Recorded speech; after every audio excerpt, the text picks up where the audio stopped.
6-7% का market share है। Overall valuations बहुत सस्ते हैं।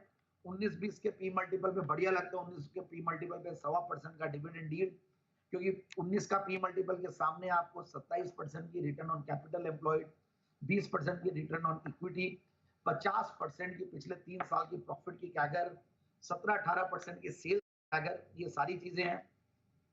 फिर क्वार्टरली रिजल्ट देखते हैं तो वो भी बेहतर है। 38 करोड़ के सामने 46 करोड़ का पैट। सो हर बार ये बहुत बढ़िया ग्रोथ देते जा रही है और 166 करोड़ की टीटीएम बेसिस पे पैट पे बैठी हुई है, विच इज अगेन ह्यूज। तो मुझे बढ़िया लगता है ये स्टॉक। और सबसे बढ़िया बात है एफआईआईज और डीआईआईज भी ठीक ठाक होल्ड करते हैं 3-4% और प्रोमोटर्स करीब 65% के लगभग। तो मुझे लगता है कि स्टॉक को इन लेवल्स पे लिया जाए और 1390-1430 के टारगेट के लिए। जी पूछे सर। संदीप जी नमस्कार।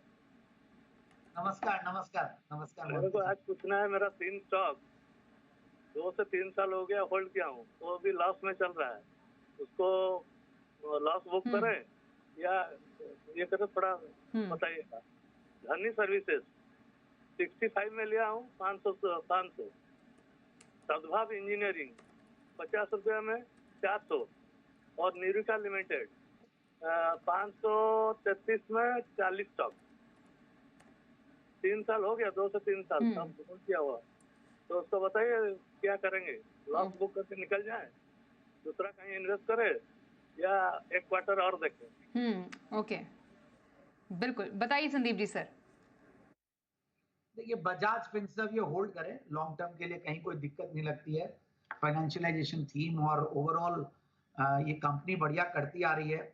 धनी सर्विसेज को मैं रेकमेंड नहीं करता हूं और मैंने वेरी फ्रैंकली ट्रैक भी नहीं किया एंड मुझे समहाउ अट्रैक्ट की नहीं है कंपनी कभी भी। ठीक है, ऊपर नीचे चलता है but somehow I avoid this stock. मुझे नहीं पता अब आपका क्या नजरिया है, but overall I will not be the best person to comment on the stock. Azad engineering मुझे ऐसा लगता है कि समहाउ एक नया आईपीओ वाली लिस्टेड कंपनी, ये भी वैल्यूएशंस के लिहाज से महंगी है और अच्छा एक कंसोलिडेशन हुआ, उसके बाद ऊपर भी गया, बट स्टिल मुझे ऐसा लगता है कि मैं अगर क्वार्टरली रिजल्ट्स देखता हूं तो कोई बहुत तोड़फोड़ नतीजे नहीं थे। सो कहीं ना कहीं अगर ऊपर के लेवल्स पे प्रॉफिट बुक कर सके तो बेहतर होगा 1550 के लगभग। ओके, तो चलिए ये रही। नमस्ते स्वाति जी। नमस्ते संदीप सर जी।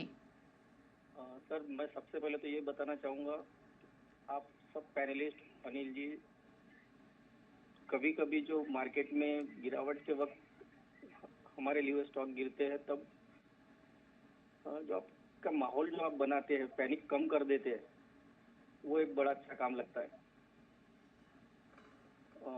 संदीप सर मुझे आपसे धन्यवाद सर। बेलमेर लॉरी और एनएमडीसी स्टील इस पर सलाह चाहिए सर। मुझे सर याद है आपने 2 साल पहले बेलमेर लॉरी के ऊपर रिसर्च पेपर निकाली हुई थी।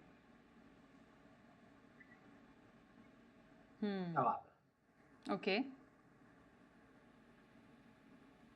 बढ़िया लगता है, अच्छे से फॉलो करते हैं। और 2 साल पहले बिल्कुल मैंने जैन साहब के जेम्स में स्टॉक को दिया और जो लेवल पे दिया आप 105 110 के लेवल्स पे दिया। और मालामाल वीकली में भी ये स्टॉक आया हुआ है जो जी बिजनेस की रिसर्च टीम भी निकाल के लाती है और अपने अब लाइफ टाइम हाइज के आसपास है। अभी भी सस्ती लगती है मुझे ये कंपनी, बिल्कुल इसको होल्ड करे क्योंकि मार्केट कैप वाइज सस्ती है। जो वैल्यू है कंपनी में, जो बिजनेसेस है, उन सबको देखते हैं तो बढ़िया कंपनी है, रिजल्ट्स बढ़िया देती है, डिविडेंड यील्ड बहुत बढ़िया है, टीटीएम बेसिस पे हाईएस्ट एवर प्रॉफिट्स पे कंपनी बैठी हुई है।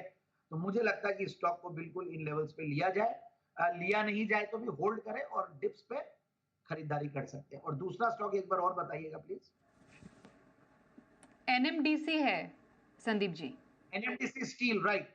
एनएमडीसी स्टील भी बढ़िया लगता है। एनएमडीसी से निकल के एनएमडीसी स्टील आया है तो मेटल्स अच्छा कर रहे हैं और एनएमडीसी स्टील मुझे संभाव बढ़िया ही लगता है। थोड़ा सा फंडामेंटल्स वाइज समझ में नहीं आएगा क्योंकि कई बार प्रॉफिट और लॉस का भी वो रहता है। तो अब नया इनफैक्ट अभी क्वार्टरली देखें तो अब आगे आने वाले दिनों में बढ़िया लगेगा, ये होगा।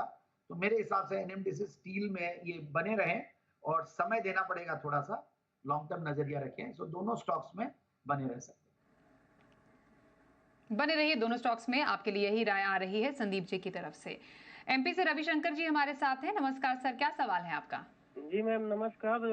मैम मेरा जोमेटो पे सवाल है और गार्डन रीच शिप बिल्डर पर 1000 शेयर है मेरे पास जोमेटो के 190 प्राइस पर और 1300 प्राइस पर है गार्डन रीच 15 शेयर। अच्छा, कब तक के लिए? Long term. Okay sir. Zomato, garden reach, ship builders, कैसा लग रहे हैं दोनों स्टॉक्स आपको?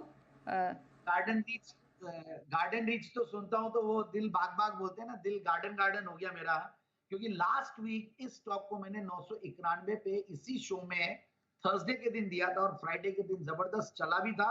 और आज आप देखिए सामने आपके प्राइस 991 पे 7 ट्रेडिंग सेशंस पहले, और आज है 1460 रुपया, ऑलमोस्ट 40-50% का रिटर्न, बेहतरीन गया। और इसी शो में मैंने लॉन्ग टर्म पिक के तौर पे दिया और रिजल्ट एक ही दिन में आ गया।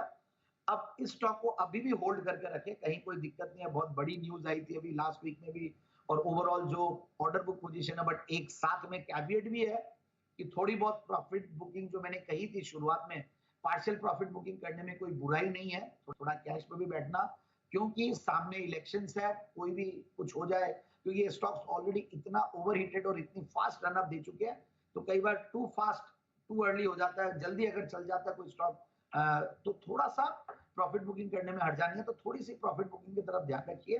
बाकी लॉन्ग टर्म के लिए स्टोरी इंटैक्ट है, बने रहिए बाकी। और दूसरा स्टॉक कौन सा था एक बार और बताइए? जोमेटो, राइट? तो जोमेटो संभाव मुझे बढ़िया लगता है। जोमेटो इनफैक्ट पिछले 3 क्वार्टर्स में टर्न अराउंड किया है और अब बढ़िया नंबर्स आ रहे हैं। और हमारे अनिल जी ने तो 60 रुपए के लेवल से इतने कन्विक्शन के साथ स्टॉक को बताया हुआ है। और जोमेटो के साथ साथ देखिए स्विगी अनलिस्टेड स्पेस में है, फिर जेप्टो है जहां पे वैल्यूएशन अच्छे आ रहे हैं क्योंकि वो स्टार्टअप है। सो ओवरऑल मुझे लगता है कि जोमेटो एक बहुत ही उन चंद मतलब सिंगल कंपनी बोलूंगा जो इतने सारे न्यू एज स्टार्टअप जो लिस्ट हुए उनमें से एक बढ़िया जो मुझे लगती है कंपनी, जिसको मैंने बहुत ज्यादा मतलब ये नहीं किया, बाकी सबको तो मैंने स्किप और अवॉइड की राय दी है। बट जोमेटो इस समाव 110-20 रुपए से मैं इसमें तेजी में बैठा हुआ हूं और मुझे लगता है कि स्टॉक को होल्ड किया जा सकता है।